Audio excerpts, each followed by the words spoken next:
Gentlemen,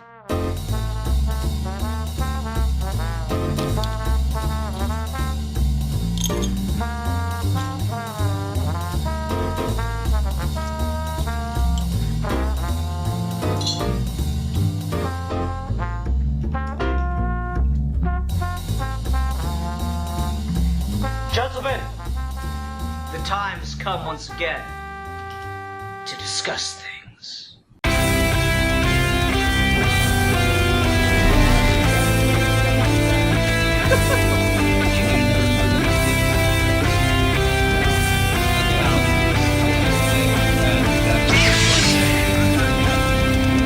Alright, let me restart. Sorry about that. No, everyone remember exactly what you said.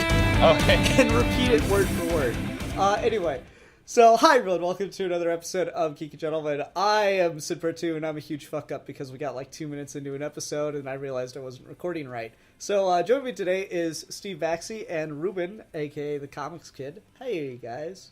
Hello.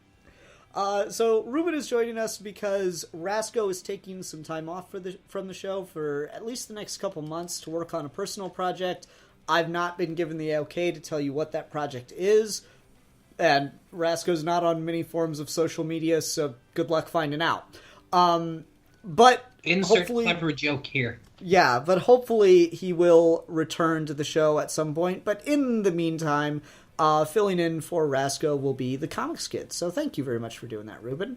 Not a problem. Happy to do it. Yeah, should be fun. Anyway, so Ruben is joining in a Geeky Gentleman tradition, which is to talk about something that you have no context for, very little ground to talk on, and to try to do a serious review on it. Because we're talking about an album that he's never heard, I'm assuming. This is an album by a band called The Bright Eyes. The album's name is I'm Wide Awake It's Morning. It came out in 2005, and this is what I listened to when I was a moody teenager, and I haven't listened to it for like 10 years. But last month, Haley and I were going down to a Christmas party at my brother-in-law's, and she was listening to a song like, oh, this reminds me of this Bright Eyes song. So I played it, and then I played the whole album, and as I was playing the whole album, literally I could remember all of the words. And I haven't listened to it in 10 years, and I've re-listened to it a number of times, I've already lost count, since the beginning of last month, and so I wanted to talk about it. So, this is like an indie folk thing. You can find it easily enough for those interested in listening to it. And it's generally speaking, enough to be on Spotify, so yeah, generally speaking, I recommend it. But I'm curious what you guys think. So, first question: had you ever heard of the band The Bright Eyes before? No. I feel like you and I vaguely had a conversation about them one time. Okay. Then just general thoughts on the album. Steve, why don't you go first? I liked it. I'm not really... This isn't my kind of music. Like, the folky stuff is good. It kind of reminds me of The Doors and Leonard Cohen a bit, but it's not my thing. I thought the lyrics were really good. I thought they were composed really well. It's generally really catchy and really moody, so I thought it was good. I thought it was a good, relaxing listening on my drive home. Okay. And Ruben, what'd you think? I also liked it. It reminded me of a newer band. I don't know if either of you have heard of the band Of Monsters and Men. They had a couple of songs that were kind of popular on the radio maybe 4 or 5 years ago, and I bought one of their first CDs, or got it for Christmas, and the tune here and kind of the vocals reminds me a lot of that band. Of course, this band is a little bit older than Of Monsters and Men, but like I said, I'd never heard of this band, but I liked it quite a bit. And you mentioned, Steve, The Doors, but I was kind of, at least with the first song, I was kind of getting a little bit of a, his name just completely slipped my mind, but The Times They Are A-Changing. Wow. Bob Dylan. Yep. Thank you. I had it on my mind, and I was about to say it and sound like I knew what I was talking about. Nope. I was kind of getting a Bob Dylan feeling with that first song. But then after that, I was kind of getting more of a of Monsters and Men feeling. But I liked it. Earlier, you called it your moody teenage music, and I can definitely see that. Like it, a lot of this feels like I don't want to confuse like the voice of the songwriter with the voice of the narrator. There's this thing that when I was in college, I took a creative writing course, and the professor was really big on don't confuse the author's voice with the narrator, the story's voice. And I don't want to make an accusation against the singer or the band, but it feels to me like the people writing the song, whether it's the band or if they had someone else writing the music for them, it feels like these people they don't have a lot of faith in planet Earth, and they feel like everything is screwed up, but then they're singing about it and they sound happy. Like the music at times sounds really peppy and upbeat, but then if you listen to it a little bit, it's like, wow, it sounds like they really think everything's messed up. But I don't want to make that assumption, and then, like, they might say, no, we don't really feel that way, we're just singing music or whatever. But I think it's very interesting the way that middle ground is being reached there. Mm-hmm. So the lead singer is the songwriter on here. I'm going to fuck up his last name, Connor Oberst, Oberst, however you say that. He's the songwriter. This dude is prolific in his songwriting. I believe the story that goes around about him is he was 14 and a musician heard him playing in just like a local bar or whatever and offered him some studio time, just as a favor. And kid went home that night, wrote like 14 songs, and came in to record them the next day. So this is one of those guys who's just, and for me, the thing that attracts me the most to this album, to this band, is the lyricism. And I've mentioned this before in the Geeky Gentlemen's we've done on, things based around music. I'm one of those people that listens to music primarily for the lyrics, because the mystery of keeping a beat, evades me. I have no soul. But the lyrics in here really, really hit home for me a lot. It's just dark and tragic and kind of, depressingly beautiful in a lot of ways. There's some just fucking good lines that really, really just every time I think about it, I'm just like, I don't think I will ever write anything that good. Like the one that comes to mind for me just off the top of my head is like a 10-minute dream in the passenger seat while the world was flying by. I haven't been gone very long, but it feels like a lifetime. And there's just so much contained within the ideas of what that metaphor is. And I really love it to death. So, yeah, this is like one of those things I said, I hadn't listened to this in 10 years. I listened to it and I remembered all the words. Like, I got so obsessed with this when I was a teenager. I feel bad for the janitorial staff in my high school. I wrote these lyrics on my desks in multiple classes rather than pay attention to what the teachers were saying. I got into this album. And, like, I've listened to some other stuff from the band, and I like one or two songs, but I've never been able to get into any of their albums as hard as I'm into this one. So, yeah, and it's funny because normally I don't care for this style of music, like indie folk kind of stuff. There's one other band who has an album I like. It's Happy Hippopotamus by Cloud Cult, that is anywhere near the same branch of like genre that this is. But man, I got into this hard, and it's just really interesting to talk about. I will tell you that this is very emotional, very personal music for the lead singer, for Connor. And, I've listened to covers of these songs, and it's not that they're bad covers, it's just that, like, the emotion is so damn pure in these tracks that no one else can do it properly, in my opinion. There is definitely a really personal story throughout the whole album, and it keeps you sort of mesmerized as it goes along. Part of what I like is I think it's either the first or the second song. I don't know their titles, but one of the songs ends with "I'm happy just because I found out I am really no one."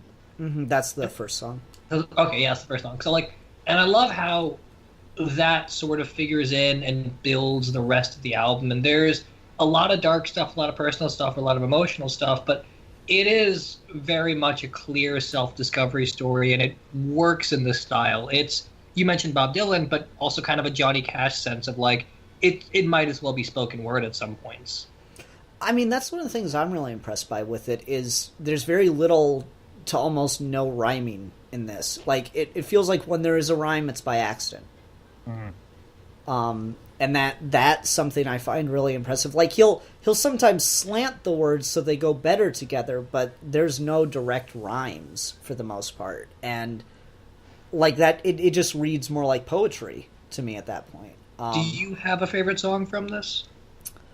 Landlocked Blues is really, really good. It's got so many like great lines in it. It's one thing I really like in poetry and songwriting that, you know, pop stars are notoriously awful at, particularly when you get into like hip hop, is carried metaphors as opposed to dead metaphors. And Landlocked Blues actually carries a metaphor. Interestingly, the whole album carries a metaphor because damn near every song has some kind of mention of daylight or sun or morning. But Landlocked Blues, the idea of I'll walk away, you walk away, how it carries all the way through and goes from being a metaphor about the end of a relationship to kind of a take on the whole damn world. And I really like that about it. I think my favorite one is probably the first track, and I'm looking on Wikipedia. It's At the Bottom of Everything. I think I like that one just because of that little short story at the beginning before he starts playing the music. I listened to this album twice to kind of get ready for it, and the first time when I first clicked the link and he's talking, and I was thinking, oh no, I'm not used to this. What is this going to be like? And then as he got more into the story about the woman on the airplane, I was getting really into it, and I was really wanting to see more of that story. I wasn't sure how much of that we would get, and I was kind of hoping that with each song that we'd get like a little bit more of that. We didn't, and that's well, they crashed into the deep blue sea. How much story can you tell? You never know. You never know. But yeah, that I really love just the way he's delivering that, and like I said earlier, like. I mean, that's a really sad, like, you know, it's really violent and depressing. You know, they crashed a plane, but it's still like the way he delivers it. You can't help but kind of like you just want to like tap your foot and like get up and dance. Like, I don't know how to describe it, but like it's sad. Like when you actually really pay attention to the words, and I think this is true for most of these songs. Most of them are pretty sad, but for some of them, not all of them, like your favorite, Ian, the Landlocked Blues, I think that one is kind of melodic, but I think for some of them, they do have like a peppiness to them, and it's hard for me to really describe that. Oh, no, I totally agree. Like, Train Underwater is a song, and Another Traveling Song are both songs that are incredibly upbeat as far as literally the rhythm and the instruments go, but Another Traveling Song is about a friend Another Traveling Song is about committing suicide. I think that's at least my take on it. Train Underwater, I'm pretty sure is about a friend committing suicide. So like these are pretty dark things. There are 3 songs about suicide in this. At the Bottom of Everything is thank God no one loves me, so that way my death doesn't affect anybody. There's some really dark things going on in this, and it is, in my estimation, a really interesting take on depression and kind of an existential dread about not meaning anything to anyone. And that's what I like a lot of these songs, and a lot of the lines that resonate, at least for me, the most, really, really hook me with. Like, again, like a 10-minute dream in the passenger seat while the world was flying by. I haven't been gone, but it feels like a lifetime. That just describes the idea of feeling like life passed you by while you were making other plans, you know, to quote John Lennon. Just that idea of like, oh shit, I've been doing all this other stuff, and suddenly, 3-4 years of my life have passed. What was I thinking? Mm-hmm. And I don't know, I really, really like that. That's a really important and good view to have on things, to just be able to kind of recognize that sense of dread, because he wrote this when he was still pretty young. I think at one point he mentions being 22. So, yeah. you were talking about how like they kind of just blew up in popularity, and like I'm looking at the article here on Wikipedia, and like I'm seeing that it's like they really are huge. Like the music video for one of these songs had Evan Rachel Wood and Terrence Stamp in it, and like I'm now like asking myself like how did I not hear about this band before, you know, a few days ago when you sent me the link. Because they're like an actual like a big time band. Like whenever I first saw it, I was thinking I've never heard of them, and I was thinking maybe it's just a really small local band. But like this is like a huge band, and I'm somehow just only hearing about it now. And they've been around, you know, since the late '90s, early 2000s. That's crazy. Yeah. I think the reason you haven't heard of them is because the lead singer's voice is just. I mean, I connect with the emotion of the songs, and I listen to other people play them, and all I hear is, you know, kind of piss poor singing. And, you know, to be fair, Connor's voice is not exactly radio friendly, I think. Like, I can't imagine one of these songs being played on the radio because, one, I feel so much of it requires investment in the trip of the album, which is another thing I just generally like with albums that tell a story. But the other being, it's just not very marketable. I was looking through YouTube comments on some of the songs that have been posted online, and someone was like, man, this guy's voice sounds like a dying lamb. And I'm like, that's a dick thing to say, but yeah, his voice is definitely not friendly to the ear, and the guy seems perfectly aware of that by the time you get to the end of this.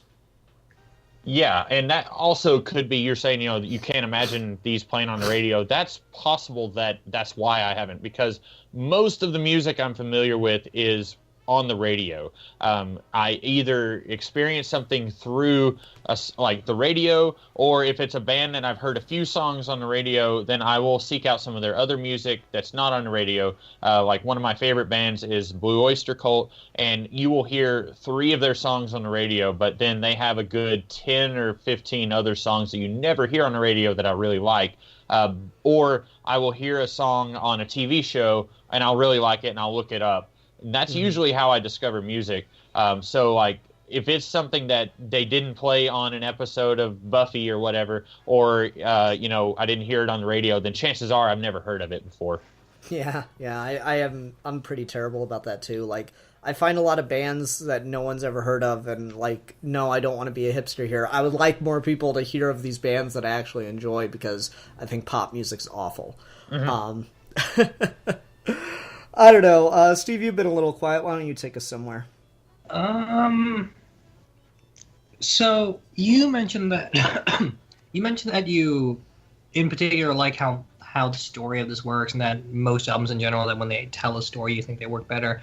Part of what I like about this is clearly there's a character throughout the whole album, but there's also like evolving relationships between that character and other people. Like there's a breakup song in this, there's a self-affirming song, there's a suicide song, there's a road trip song. Like this is one of those albums that, like, as I was listening to it, in my head it sort of went to the visuals of something like Across the Universe, where like it's very much a beginning, middle, and end, but clearly an emotional journey with multiple stopping points. And I feel like this sort of thing it almost seems like it would benefit from being like a rock opera or something. I mean, I could see it. I think that would work. It's got so many like visual cues in the lyrics. It kind of makes me wish that I had something to look at while listening to it. There's like 2 music videos for this, for songs on this album. There's At the Bottom of Everything, which kind of just shows the plane crash. Yeah. And then there's not Lua. First Day of My Life also has a music video that I think kind of sort of misses the point of the song, wherein it's just like a bunch of couples like listening to the song on headphones together. Like it just goes between a bunch of different couples, some like single people listening to the song together. Yeah, like it's such a... I like that song because, yeah, it's kind of like a mopey love song kind of thing, but then it takes a really dark turn at the end where he's like, kind of affirms, oh, I'm really only in this relationship because I need to be in a relationship. I don't think you're actually the one for me, kind of thing. And that's like, that is certainly a sympathetic thing to feel. I feel like a lot of people, especially in, more nerdy communities, can kind of relate to that feeling of just wanting to be with someone, not caring if they're the right person for you or not, just wanting to be in a relationship. I kind of like how that emotional arc carries over all the way through too, where like he's depressed and making mistakes, but at the same time is being held accountable for them. I like what song is this? It's in Landlocked Lose Later, where he says a good woman will pick you apart, a box full of suggestions for your possible heart. Mm-hmm. I really love that. That's a fantastic turn of phrase. It really is. There's so many good lines in that song, and then there's like a flashback in that song, I think, where he's like, and Laura's asleep in my bed. As I'm leaving, she wakes up and says, I dreamed you were carried away on the crest of a wave. Babe, don't go away. Come here. Stay. And it's like that idea of like, oh, I was trying to end the relationship here, but then I came back, and it's like those like, that wishy-washy, should I have ended this relationship? Should I not have? Like that regret in there. Oh man, it's so good. It's so good. So yeah, a lot of this, I if you look through comments on this album, like people's takes on it, a lot of people will talk about this when they've just been through a breakup. I've seen a lot of people saying like, oh, I listened to this album a lot, and then I listened to it after I broke up with someone, and I had the most emotional experience listening to it. And I certainly think that element of like relationship ending is a big part of this, but I think this is more a take on depression than it is about like a breakup album. This is not Adele. And I also think I think there's a lot of finding optimism throughout even the depressed stuff, where like it's not even really a meditation on someone being depressed. It's someone actively searching for a way to be optimistic despite that. Like Road to Joy is really melancholy and really upbeat at the exact same time. Yeah, and I mean it's interesting because the music is identical to Ode to Joy. Oh, and yeah, I find that really interesting. I was looking for like a cover to open this episode with, like from the album, and very few people can get the sound right and carry the emotion. So I'm not doing that. So instead, I'm finding a cover of Ode to Joy to open this with, since it's close enough. There is a lot of like melancholy in here. There's a lot of lines that I think are really reflective of that. Stuff like, I could have been a famous singer if I had someone else's voice, but failures always sounded better. Let's fuck it up while we make some noise. There's another line in Poison Oak where he's talking about like pressing keys on piano and it's all getting reversed. And he's like, the sound of loneliness makes me happier. And I'm like, God, I will never write anything that good in my entire life. I just know for a fact I will never write anything remotely that good or emotional. Well, I don't think he will either, is even the worst part. Oh, man. I don't know. There's some other stuff of theirs that's worth listening to. Like, there's another song off a different album called Waste of Paint that I think is really good, that it's just kind of about the illogicalness of, self depression. What's the word I want? Self-deprecation. Wherein, like, he sees someone who's making a beautiful painting and he tells them that they made a beautiful painting and they tell him, no, you're wrong, and they give them all these reasons that he's wrong and that, like, I'm a waste of time, no beauty could have come from me, your eyes are poor. It's like, wow, that is so what it's like to talk to a really depressed person. It's like nothing you can say can make them happy, and that's a little frustrating. So I thought that was pretty good. Ian, how did you first discover this band?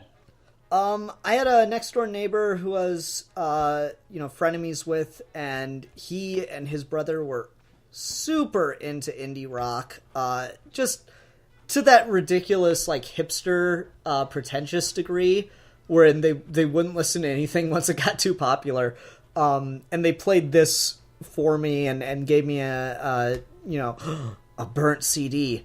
of the album, and I listened to that, once or twice, and then it seems like I always have this with songs that I get into. I listen to a little bit of it, and I'm like, okay, yeah, that was alright. Then it just kind of worms its way in my head, and I come back to it. I like to think that as a teenager, I was an idiot, but I had really good taste. So that's how I found them. And like I said, I listened to a couple other things, and really none of it got to me the same way. Yeah. So I don't know, like, what kind of, did you guys feel like really emotionally invested in this? Like, did anything give you like that well up kind of moment in here? I'll let Steve go first on that. I mean, yeah, definitely in places. There was, hang on, let me look up the lyrics real quick. You could just ask me the song and I could tell you the lyrics. I don't know the song titles either. I just kind of know vaguely what they sound like. Yeah. Like, I sound like I'm so prepared and well-researched. It's all burnt into my head. It's weird. Like, you ever hear about that? Like, you can like, not hear a song for, like, 10 years, and then all the words will come flooding back to you for some reason. I swear I have not heard Headstrong by Trapped in, like, fucking 15 years, but if you play it right now, I will sing the whole thing. That was such a huge song when I was a kid. I don't know what the deal with that one was. Headstrong will take you on. Stop. Okay. So it's at the end of Lua. I think that's how you said that. Yeah, Lua. Mm-hmm. Where he says, "And I'm not sure what the trouble was. What started all of this? The reasons have all run away, but the feeling never did." By the time I got to that end of that song, and I kind of saw what this whole album was, it really started to hit me. Mm-hmm. The emotion of it wasn't like concentrated in any one particular song, but it was like at that point where I feel like the album kind of gave me a thesis, and everything after that was like this flip the page, next chapter of the story kind of thing. Okay. How about you, Ruben?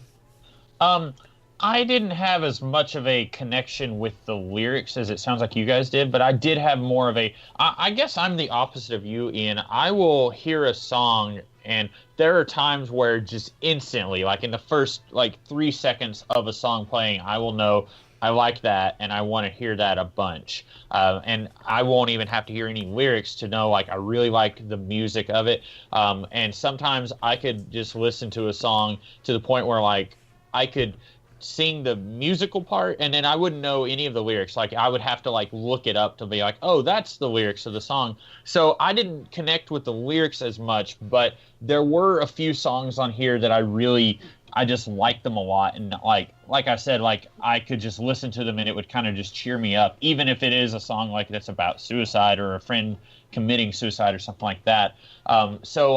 I really liked At the Bottom of Everything, like I said earlier. And then I really liked, let's see, which one? I think it was Train Underwater. And I want to say, I think Landlocked Blues. You mentioned that one earlier. You mentioned some of the lyrics from it, and I remembered that I liked that one quite a bit also.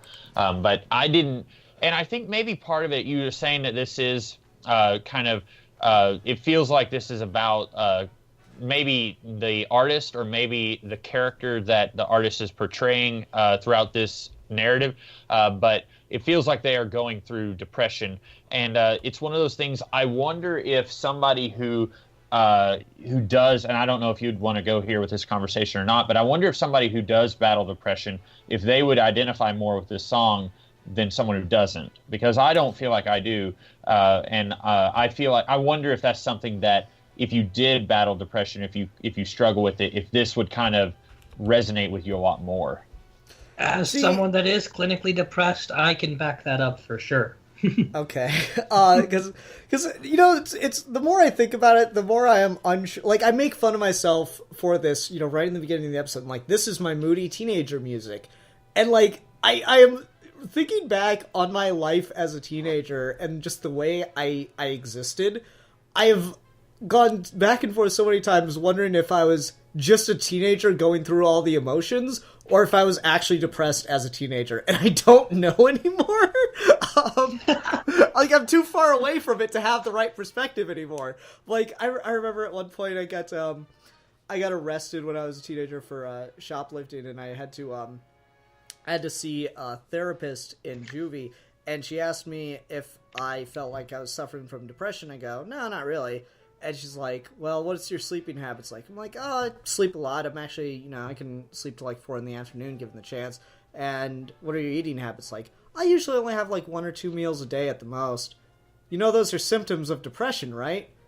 Yeah, but I don't really feel like I'm depressed. Like, is it denial or what? Like, I don't know anymore. So, like, maybe that's why this connected so well with me when I was a kid. But at the same time, I don't know, like, when we talk about art, the whole point of most art, I feel, is to get you to empathize with things. Like, Sartre, I think, had a great line about books. So he's like, if literature isn't everything, then it's not worth a second of anyone's time. And there's a dumber version of that, which is the fact that the fact that literature, that reading can get you to feel what it's like to be somebody else for even a fraction of a second is why it's the most important thing ever. And so I don't know if it's like I was actually going through depression or like a mild form of depression. I don't know if that's an oxymoron or not. Or if this just does such a great job of painting a picture of someone going through that you're able to so well relate to it. And maybe it's a conglomeration of all those things I talked about. Who knows? And I mean, I don't necessarily want to go into it, but there is a deeper, like, artistic question of whether or not you were going through it. If you experienced it while looking at the art, did you not go through it? I'm going to say yes because I read a lot of John Dewey, but that is part of the thing that happens here, right? Where, like, so for example, there's an episode of Buffy season 5. It's The Body, where Buffy's mom dies, and I think if you ask anyone that's watched Buffy more than once, they'll tell you the best episode of that show is The Body. I don't think anyone could argue The Body is not the best episode of that show.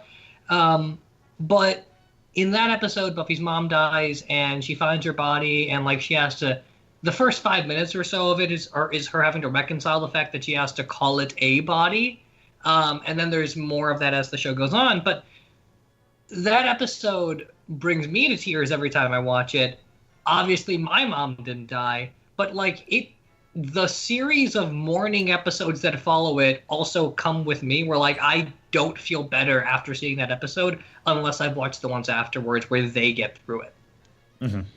That's interesting. And yeah, that is a really, really good, kind of ethical question. But then I guess the implication, and I'll just say the implication and we can move on without, talking about it. Yeah, that's its own topic. Yeah, the implication, though, is, well, what if you go through it but don't learn the fucking lesson from it? Well, I mean... Yeah.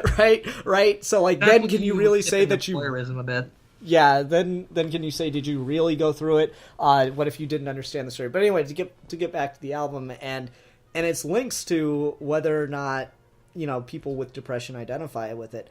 I mean, yeah, I'm glad you talked first, Steve, because I didn't want to have to put you on the line and be like, Steve, you tell us. No, absolutely. See, that's the weird thing about this album is that, like, I got it. I didn't find it relatable necessarily, but on an emotional level, I really got it because everything he was saying, I understood. Like, there are these weird tics in a person that's depressed that you can just kind of understand without having them yourself, where like for example it'll be something along the lines of like they get really cranky when someone asks them whether or not they've taken care of or eaten today. Like the idea that it's this weird paradox of you want someone to talk to you, but you get annoyed at everything they say despite them talking to you, Mm-hmm.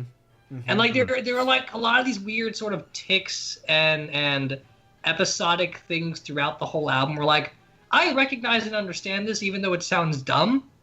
And I think maybe that's just because I'm also depressed and I get it.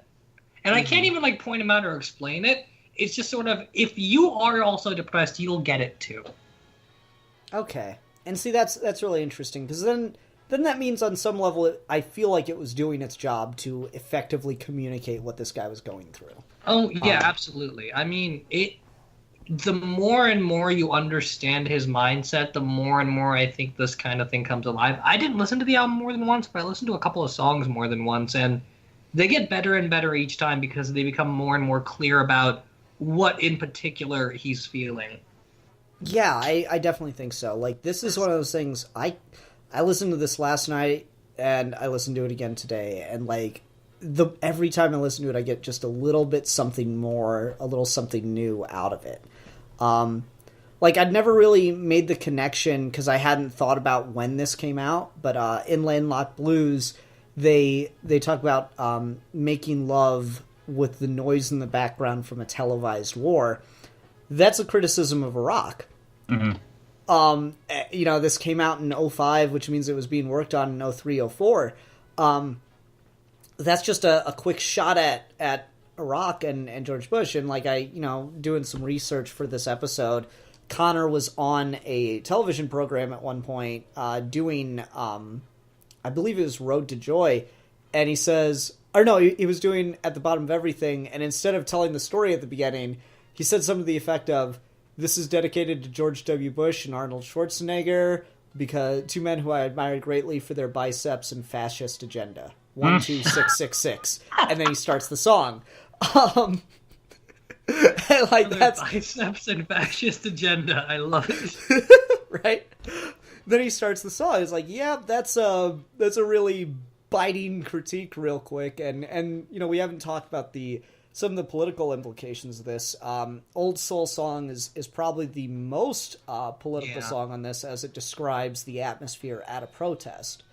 So I'll let... What? Go ahead. Sorry, I was just going to say, there's a little bit of... I wish I was a bit older, because I sort of... When you get to the political stuff, it reads very clearly of this is a person who's coming of age and seeing these things at the same time, in the same way someone that grew up during like the Beatles and the Vietnam War would, or the way we are with the Trump regime, where the more it happens, the more you realize who you are as a person is being shaped directly by it, regardless of how much it's affecting you. And if I was a little bit older and I knew, and I mean, I know the Iraq War history pretty well, but like if I was older and I was watching it unfold on the news as much as I do with the stuff that's happening right now, I feel like I'd get it a bit more. But it really feels like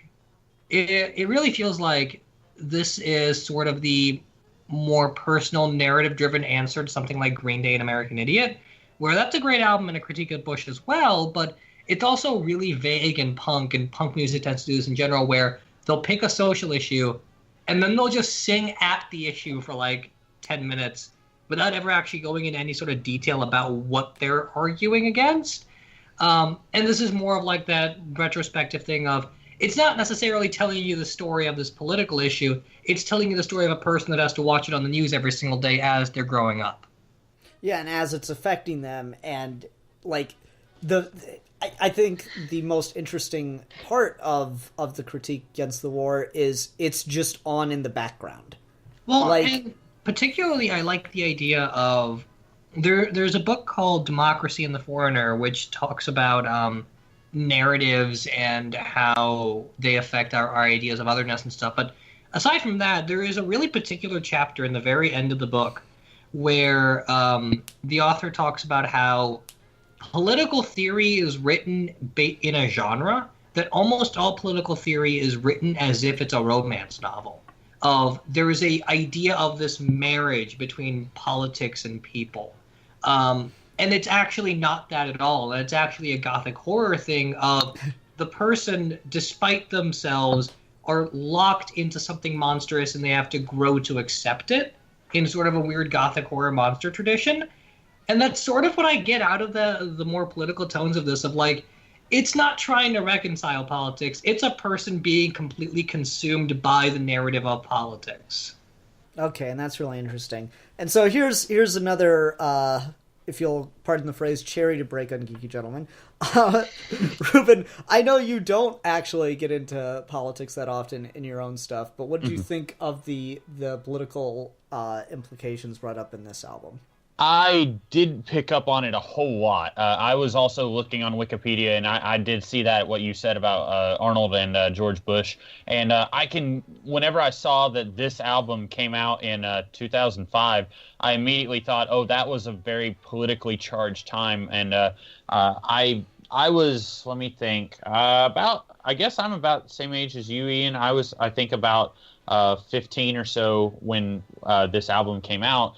So I was at a time, I guess, where I was also a stupid teenager. And I thought I was just coming into, like, you know, starting to have opinions, but, like, I didn't really know why I thought what I thought. And in a way, that continued up until I was, like, freshman, sophomore in college. But, like, I would think something. I would think, okay, and not just politics, but, like, pop culture also. Like, I would think, you know, that movie sucks. But then if someone asked me why, I'd kind of like, well, and I didn't really know. I'd just be like, well, that it's just, you know, maybe the answer is everyone else I know thinks it sucks. Or maybe the answer is, you know, I can't really explain why I don't like it, but I don't like it. And I kind of had that same, as I was getting older, I would have that same approach to stuff going on in the real world. Like, you know, I don't like that guy.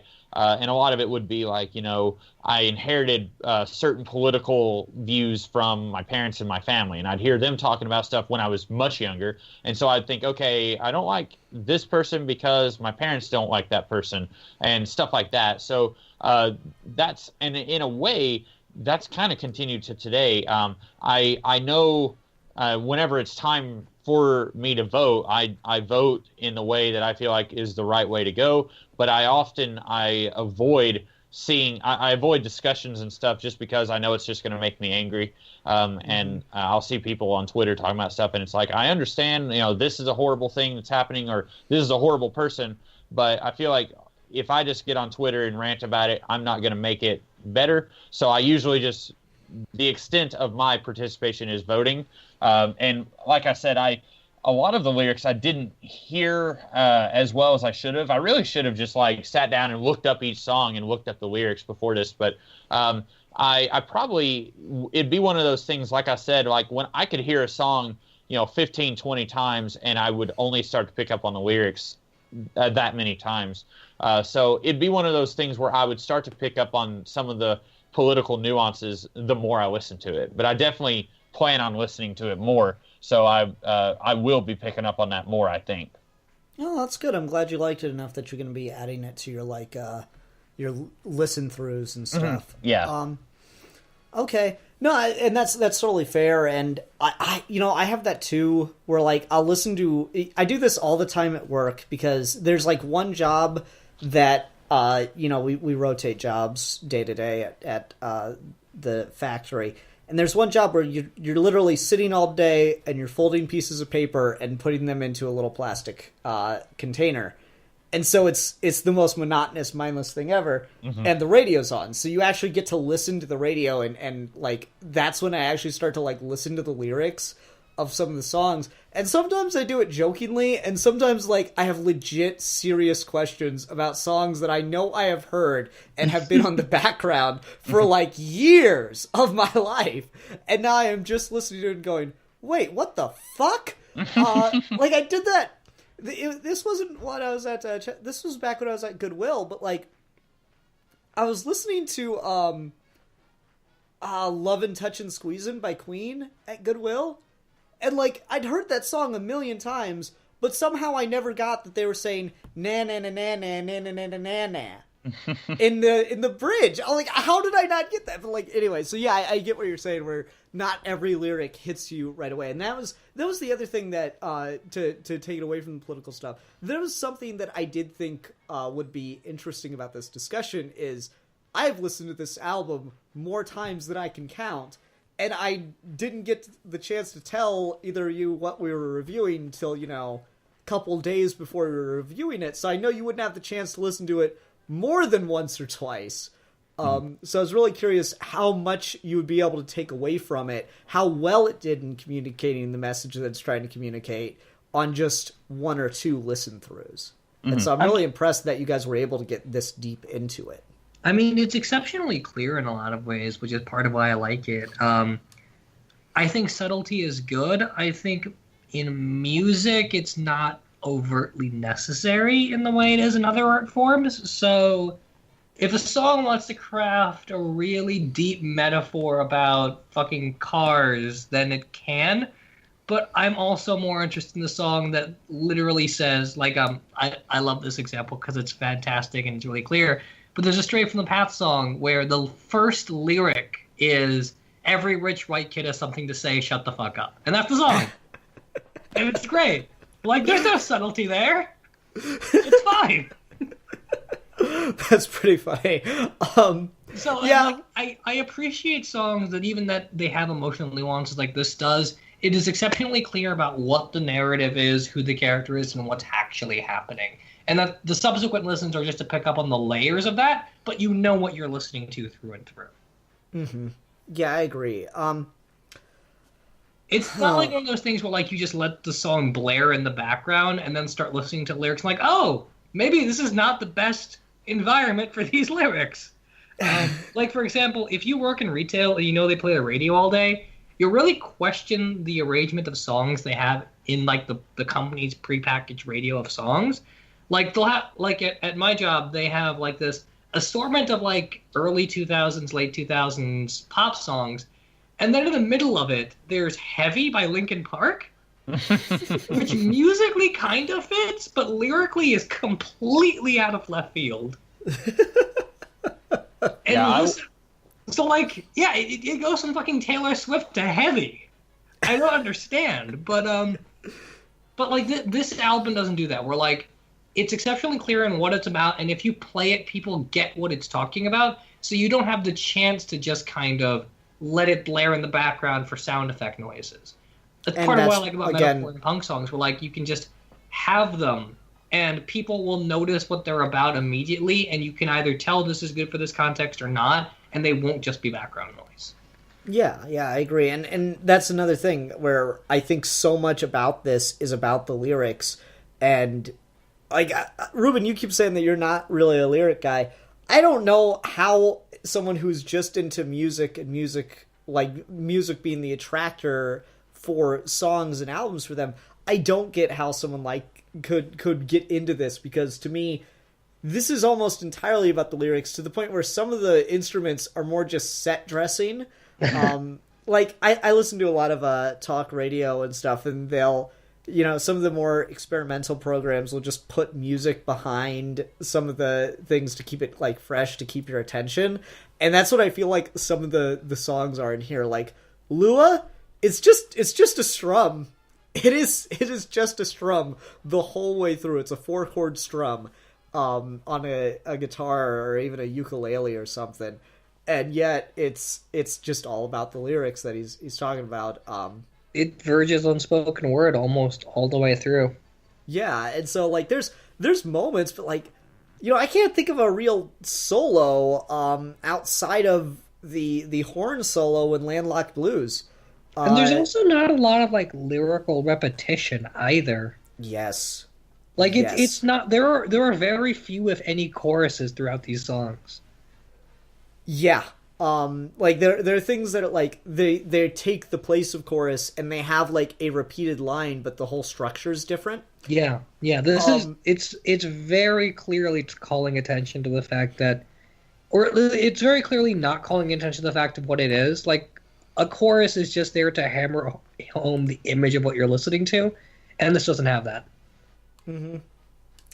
Yeah, like there's a lot of moments where they go back. Like I'm just looking through lyrics. So another traveling song has a moment where there's a chorus, and the first time, you know, chorus in the way that we understand it.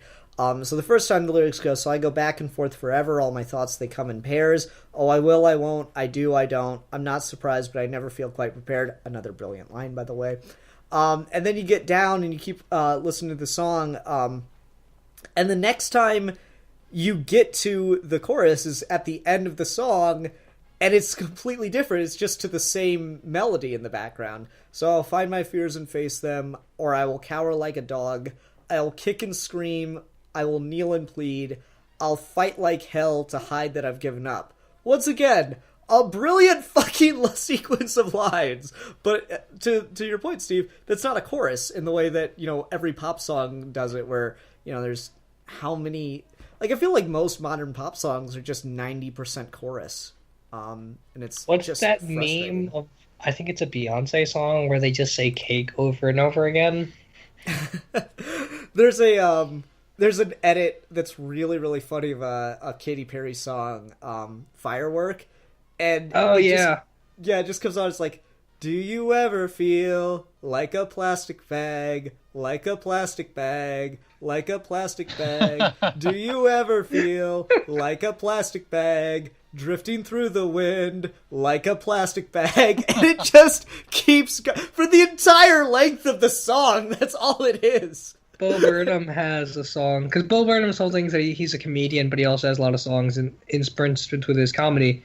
He's got a song where he's making fun of pop songs and their supposed, like, simplistic answers to really complicated personal issues. So he basically writes a pop song where the chorus is kill yourself. So the answer to all of... So, like, it's basically just parodying anything that has, like, Katy Perry style lyrics, except the answer is not being brave or roaring or being a firework. It's kill yourself. That is dark. It's really funny. I love dark humor. I really do. I mean, it's hard to kind of explain without playing it, which we can't exactly do, but it's really funny. No, I believe you. I've listened to some Bo Burnham. So, like, Ruben, you've said over and over again that Steve, I'm echoing just a little bit. You've said over and over again that, like, what really got to you were the beats, the instrumental of a lot of this. Was there, like, a moment or a line that, like, just really instantly grabbed your attention when you were listening for the words? Well, I guess it's kind of a cheat, but the very beginning of the first song, when there is no music playing, because that's all I was listening to is the words. But like I said, the first time I was listening, I was a little like, I don't know if I like this. I wasn't sure how much I would get of, this story that he's telling. But then the further we got in, or the further I got in with that little story he's telling about the couple or the people on the plane, I was really getting into it. And like I said, I wasn't sure where they could go. Like you said, it's about them crashing the plane. I didn't know, for all I knew, maybe they'd, do a weird, like, Beetlejuice turn where, like, they're in the afterlife and then, like, there's more to their story or something. I didn't know where they could possibly go, but I really liked that at the beginning of just, these two people who don't really know each other and talking to each other on the plane. Not a specific line, but just that whole little exchange, or not even an exchange, but that bit at the beginning of that first song. No, that's fine. Yeah, it is interesting to hear him do some of this stuff. And like I said, I listened to a couple of their other albums. There's a weird moment, and I don't know if it was like on a film when, like, someone will have a blooper, but they stay in character and they keep the take, like Dustin Hoffman, hey, I'm walking here, that whole thing. So, like, there's a moment in one of their other albums where, like, he's singing, it's getting to, like, the big emotional climax of the song, and then all of a sudden you hear a door open, you hear, like, this woman's voice from, like, really far away from the microphone go, oh, I'm sorry, and you just hear kind of go, no, it's okay. And then they're like, and he goes, 1, 2, 3, 1, 2, 3, and they get right back into the music. And I'm like, I don't know if that was planned, if that was intentionally put there to, like, fuck with you, or if that was just a moment that actually happened and they just kept it in for some reason. I'm really hoping it's the latter. Me too. That'd be pretty cool. That is funny. I did not catch that, and I need to go back and listen to it again and listen to No, that. it's a different album. Okay. Okay, I didn't catch you say that. It reminds me of Roxanne by the Police. I think that's the one where he accidentally sits on the piano during the song, and then they just kept it in, and he's like laughing. It's right at the beginning of the song. It reminds me of that. Yeah, it's interesting when stuff like that happens. my favorite band to this day is still Pink Floyd, and I swear some of the weird shit that gets played during Dark Side of the Moon was just them horsing around in the studio between songs. Like, no, so I went to the right. I went to the right, and I told him, "Hey, listen." And it's just like this weird conversation that you're only getting like the snippet drive-by section of, and I really was in the right. And it's just like, wait, is he talking about driving to the studio or something? Mm-hmm. So it's neat to get that kind of stuff. And this is, I guess I can transition this to like more of a general thing. Because I've said this and people like look at me like I'm a crazy person for it, but I don't like live music. Oh, I understand that. No, I was, when I first started listening to music, it was all these proper studio albums like Pink Floyd's Dark Side of the Moon and stuff, where it's got all the audio effects and stuff. And then it took me a long time before I ever went to a live show. My first concert was Bob Dylan, and I was sorely disappointed. And I have the album from the concert that he was playing, which is one of his newer things in 2006. But and it's a good album, and I can get into that. But man, I was sorely disappointed in that live show. I was like, man, live music is awful. Steve, do you like live music? No, I just can't fucking deal with crowds and shit. I can listen to this shit free online. Why am I paying this much money to hear shitty audio versions of it? I am exactly the same. I've never been to a concert. I wouldn't know what to do. Like, I can't deal with social situations where there's like 10 people in the room that I don't know. Like, if I was in the middle of a concert, I would probably like just fall down in a fetal position or something, and that's, I don't even know if that's something I need to get looked into. Like, I don't think it's depression, but it's something bad.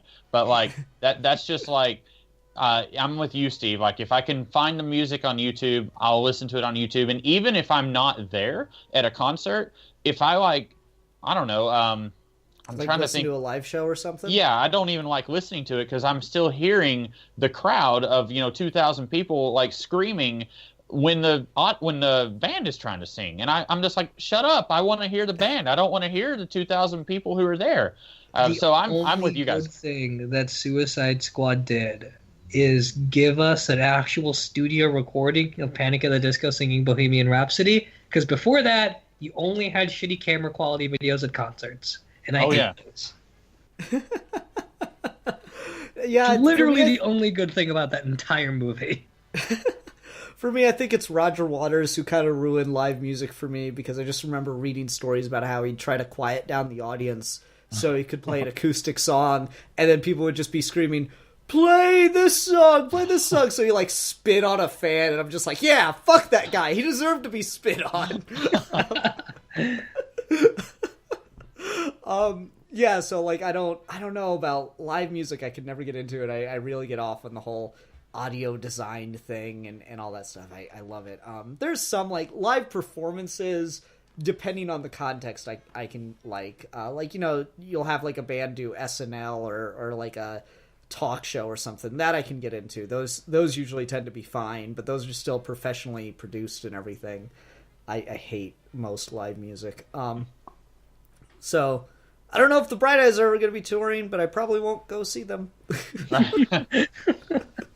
It'd have to be like a coffee shop where there's like 20 people and that's it, and it's just like you just happen to luck up and be like, that'd be the only acceptable, I would think. And even then, who knows? Oh God, though, could you imagine a band playing at a coffee shop like that? Though it would just be so loud. Oh yeah, mm-hmm.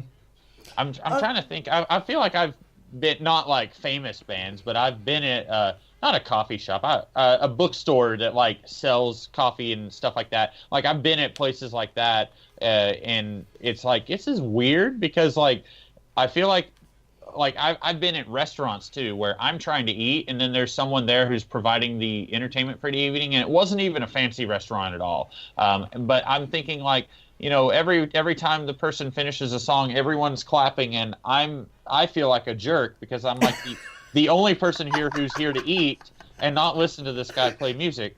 Oh, that is the epitome of awkward. I love it. Yep. I kind of have that too. I especially have that at bars. Like, fuck live music at a bar. I am not here to listen to you jam. It's always shit quality. It is always shit poor quality too. Like my friend David was, I don't know if he still is. I need to talk to David again. It's been a minute, but like he was trying to get a rap career going, and he was really getting serious about it. Going to a proper studio to get recordings done. He was like doing some live shows at different venues around town, and I came to help shoot video for him. And my God, I knew their songs and the sound quality was garbage. Like it wasn't their fault. It's just live atmosphere is terrible. But anyway, to get back to the band itself, I found that was an interesting little tangent. I liked it. To get back to the album itself, I don't know. I'm running out of things, and we need to go a couple more minutes. Steve, can you take us anywhere on this? So yeah, for part of this, it's like I said, it's not exactly my style. It's not a thing that I would like go back to and listen to heavily. But part of what I was impressed with is, like, we talked about it not repeating a lot. We talked about its music being very much like in the background of the lyrics, but it's still surprisingly catchy. Mm-hmm. And I don't know how to describe that or understand how it's working, but there are points throughout some of these songs where they kind of get stuck in your head with these little parables or almost like couplet-style poetry pieces, but it's not repetitious. It's not designed to be stuck in your head, yet it still does that, and I think that's kind of surprising. Mm-hmm. Yeah, again, 10 years went by, and I remembered all the lyrics. Which is crazy. Even more of a feat, considering how not repetitious the lyrics are. Like, it's not a big deal that you can remember all the lyrics to Headstrong because it's basically the same 4 or 5 words over and over again. It is more so with this. Like, there's actually a fucking story to this. Yeah, and like occasionally I'll if I try to do the lyrics without if I try to do the whole song all the way through, quote the whole song all the way through without being able to hear it, I'll often fuck up the order of some of the sequences, but still, like, I remember the words themselves. So I don't know. It's an interesting little album, and I quite like it. It's got a good emotional journey. I thought of something, Steve. So you said you're not really gonna be listening to this a lot because it's just not your style. Your style is like screamo, hardcore metal, stuff like that. He kind of yells and screams in this. Were you like surprised by that, or were you like, okay, now I can dig this, or what was your reaction to that? There were moments where it kind of took me aback. I'm like, whoa, where did this come from? It feels more like classic 80s punk when they do that, where they're kind of like, they're taking advantage of the fact that their equipment is not suited for them screaming, but they do it anyway because that's the aesthetic. Mm-hmm. And I kind of liked that. And that's why the couple songs I did listen to a bit more had more of those elements to it. But I liked that. I thought it was cool. I thought it was... I think that there is musically a good way and a bad way and structurally sound ways to integrate screaming into your songs. I don't think it's just a matter of screaming everything. And this, for the most part, handles it really well. Okay, cool. All right. Well, if no one has anything else they want to talk about with this one, I think we can go ahead and move on to ratings. For me, like, I've gone through this whole episode, and I cannot think of a single significant complaint. I can't even think of a real nitpick with this album. Like, did I miss something? Did I, like, complain about something at one point and not realize it? It's too short. Yeah, right? So the album art sucks. No, it's like an embroidery. It's cool. I like the album art. So no, you're wrong about that. The album art rocks. It's an embroidery of New York. That's a really unique thing. Oh, wait, I did think of one thing. I mentioned it briefly, but I didn't want to talk about it because I mentioned that I think every song except for Poison Oak, and maybe I just missed it in Poison Oak, mentions morning or daylight or the sun. specifically the sun coming up. So what do you guys think of that through line, given that the album is titled "I'm Wide Awake, It's Morning"? Well, it could be because we were talking about earlier how there's a through line of like depression and possibly Connor Oberst like suffers and battles depression. Maybe I don't want to read too much into it, but we were talking about that and how like maybe like people who suffer from depression would relate to this more. Maybe it's a not too subtle way of saying like, hey, it's gonna be okay. Like, the sun's coming up. It's gonna be all right. I could be. See, I guess I could give you that, except for the ending tracks. The chorus is "The sun came up with no conclusions." Yeah. Like it sounds like, to me, the metaphor seems to be that like it doesn't all magically get better when the sun comes, because we use the metaphor of the sunrise and so many things to symbolize rebirth, positivity, hope. We just had Last Jedi come out, and there was 2 fucking sunsets, right? So like we use the sun to epitomize like very positive emotions, and it seems to me that the metaphor here may be just because the sun comes up doesn't mean it's all better. And that was kind of the message I took away from it. That like this is a prolonged thing.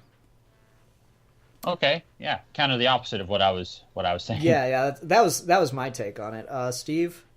I thought it was more because I liked this idea of it's not necessarily a meditation on someone being depressed. It's a person looking for optimism in the depression.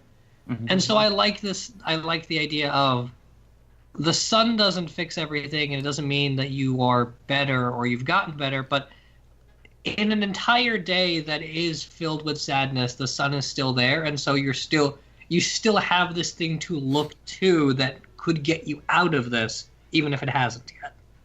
Okay. So it's almost like a guiding star. Okay, that's an interesting take on it. And again, I'm really just impressed so much with the lyricism in this. So let's go ahead and go on to ratings. Again, no complaints. So I'm going to give this, trying to think of like a specific thing that's mentioned. Oh, here we go. This won't be insulting at all. I'm going to give this 5 out of 5 plane crashes where everybody dies, but it's okay. Oh, I like that. Ruben, how about you?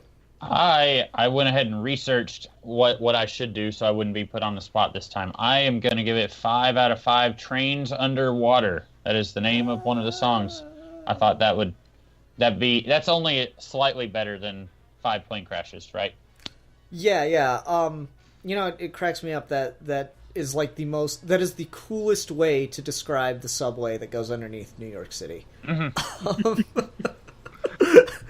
It took me the longest time to realize that was about New York City subways. Anyway, how about you, Steve? I'll go ahead and give it 5 out of 5 suns with no conclusions. Okay. Now, Ruben says he did some research so he wouldn't be put on the spot, so now I'm going to try to put Ruben on the spot. Ruben, we need a discussion topic for next week. What are we going to discuss? Oh, boy. Put you on the spot, yes! Okay, so, I don't know how familiar you guys are with the manga Dragon Ball / Dragon Ball Z. Would we want to... I thought you were, Steve. I thought you had commented on something I put on Twitter or Facebook. Ian, how familiar are you with it? I've never read the manga, but we need a discussion, not a review. That's okay. The problem. Okay. Would we? How would we do that? Would we want to talk about the show or the thing? Like, if we're just discussing it, like, I wouldn't know how would we go about doing that. Okay, so this episode was a review, whereas like our discussion topics, like we did like History Month and we talked about the atom bomb, right? Mm-hmm. So like a discussion has to be like a more general thing. Like, is there anything like an idea or a concept that you've been kind of chewing on in the back of your head for a while? Is there like something that got brought up in a book or whatever you're reading or a show you're watching? You're like, well, when you think about this and the implications of it kind of interest you and you find it worth talking about. Or we could do like a list video or something like that too if you want. We could do like a top 10 single issue comic books or something. Just throw a random idea out there. Please don't pick that just because That's a lot of work. Yeah, That's so much work. And Yeah. I can't even think of 10 off the top of my head.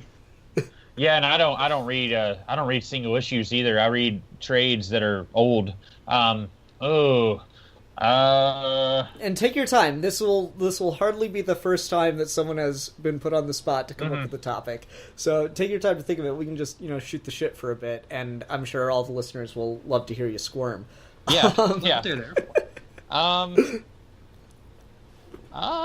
Would we be able to do something? It's not like especially deep, but would we be able to do like movies we're looking forward to in 2018? This is the beginning of the year, so like No, that's totally fine. Okay. I like that. Yeah, we can do something less heavy after talking about depression, political activism, and the boundaries of lyricism in music. Yeah, we can talk about just, hey, I'm excited for this movie. So yeah, we'll go ahead and do that. That'll be fun. That'll be a nice cool down topic. Thanks, Ruben.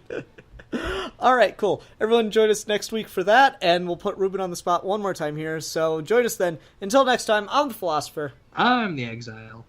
Oh no, I'm the new guy. There you go. And we are your Geeky Gentlemen, and we will be discussing things.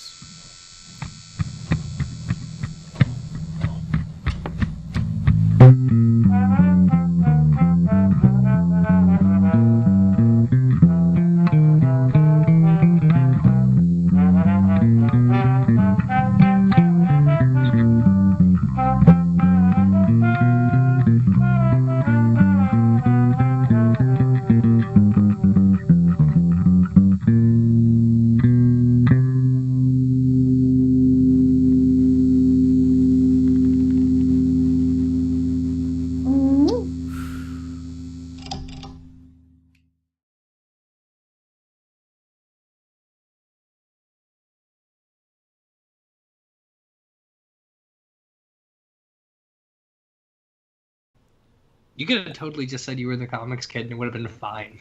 Yeah, I would've thought been about it. fine. Would have been fine.